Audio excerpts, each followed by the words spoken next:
Hello and welcome back to Zekism. In this episode we are going to be talking about the July releases in cinemas across the world.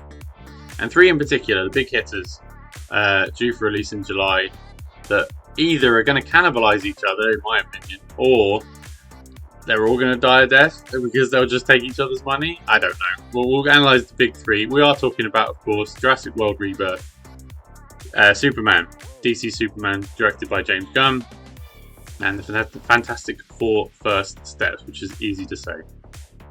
So we'll start with Jurassic World Rebirth, directed by Gareth Edwards. I'm a massive fan of Gareth Edwards, starring Scarlett Johansson as well, and Mahershala Ali among the principal cast. I think that's pretty much anyone of a name that's in it, which is probably a good thing. I think it's going to be allowed to breathe on its own. That's positive.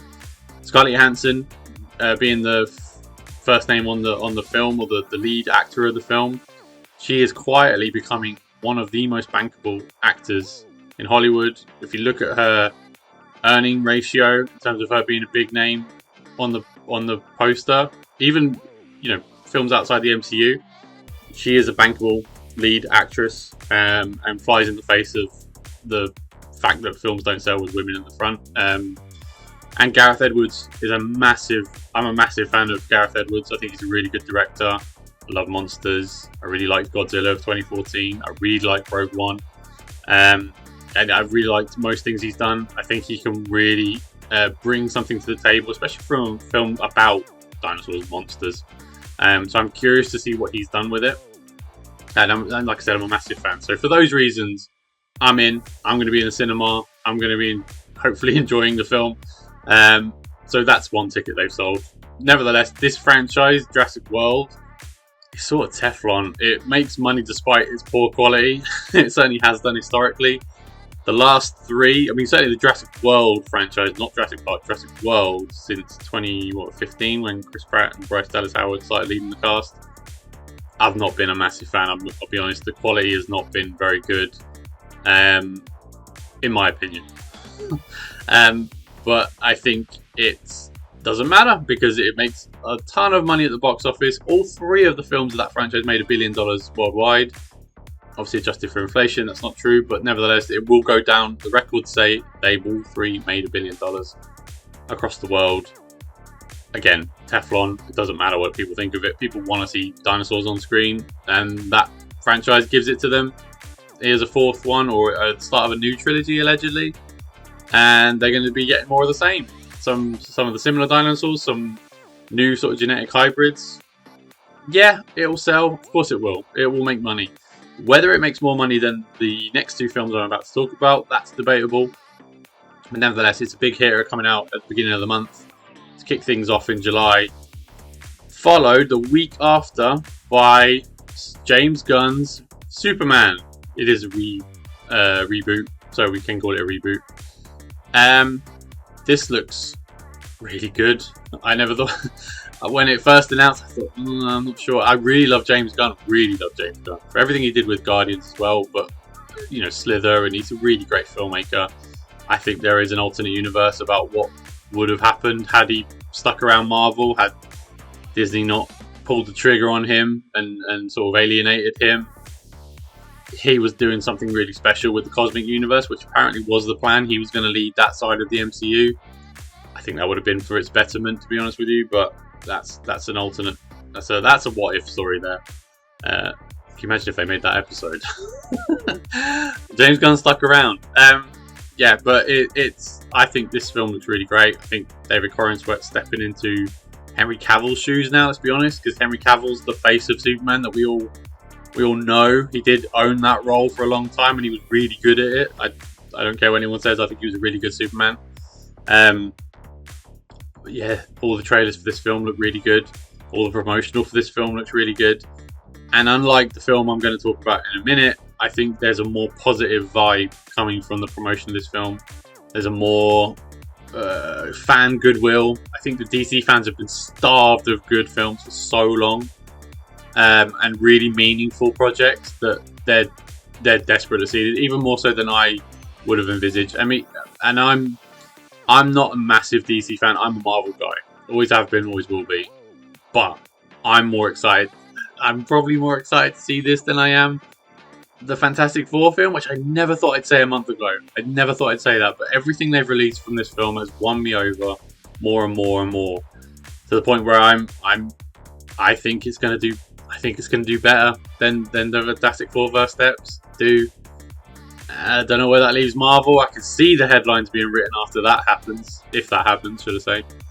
So here we are. We get to the Fantastic Four First Steps, released 2 weeks later than Superman.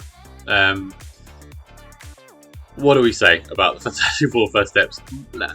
I don't know if Marvel or Disney needs this to be a hit. They would absolutely love it to be a hit. They certainly would love it to make their money back, which, unlike Thunderbolts, which at the time of the recording there's a lot of articles out saying that Thunderbolts lost money, which is a real shame because I thought that film was really good. It does not deserve to be on the list of flops that the MCU has produced alongside the Marvels, which I really, regardless of what you think about social political issues or female-led films or what have you, which again I disagree with. I think Scarlett Johansson proves you can have females as the lead and it will sell. The Marvels was a bad film. It was a bad executed film. It was a bad idea.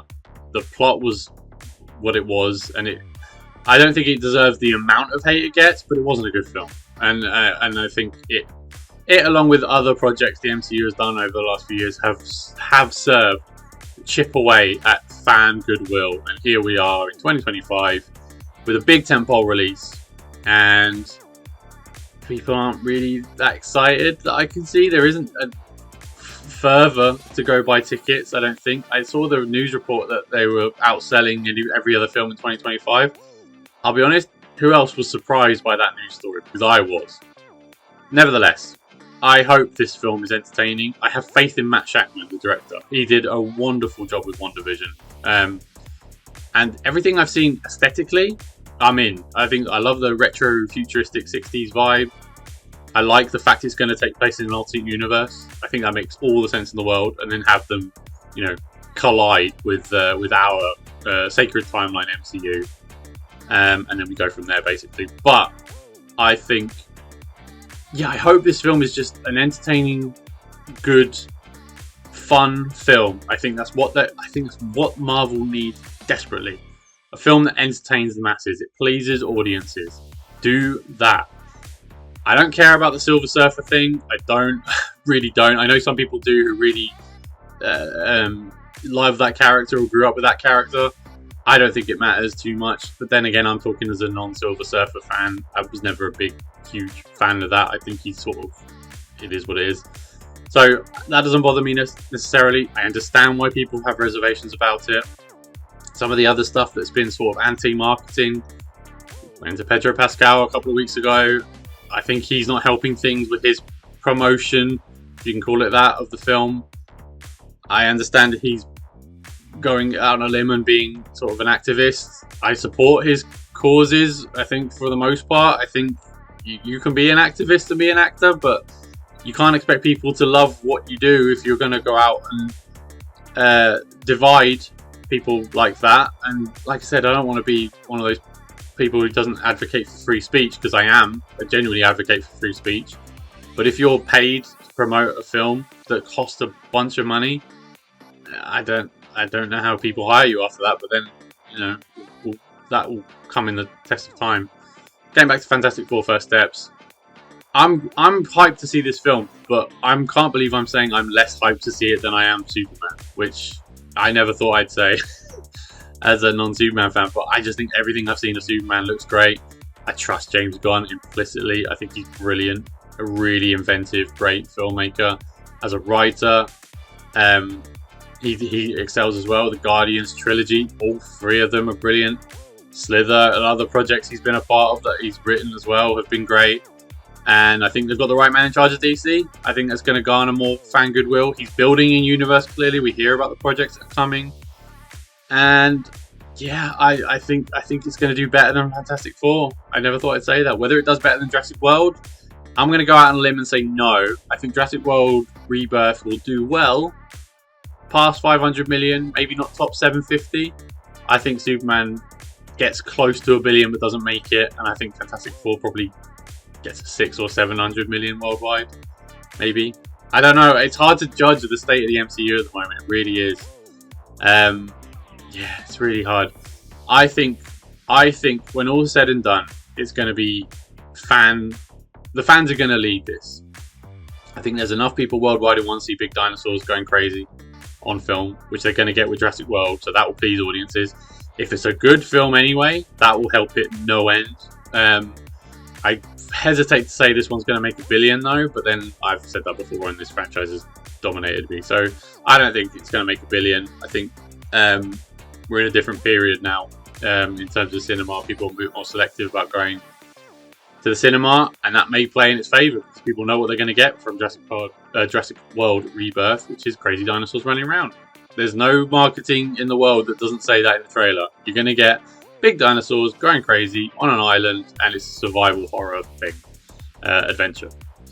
Superman, I think it's quite clear you know what you're going to get. I think you know you're going to get a quirky, entertaining film with a new Superman in a new world that's a bit weird.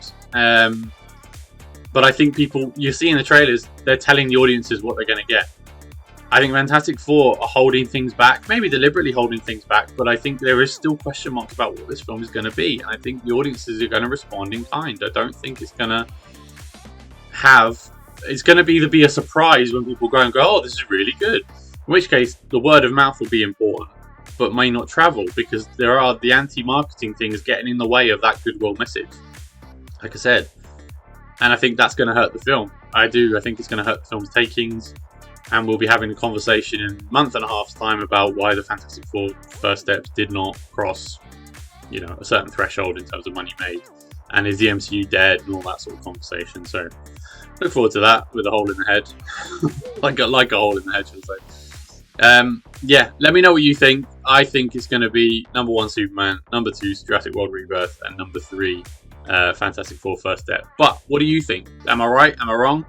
Let me know in the comment section below. Drop me a like or subscribe. That really helps the channel. That'd be really appreciated as well. And yeah, let me know what you think. And I'll see you next time. Thank you. Bye bye.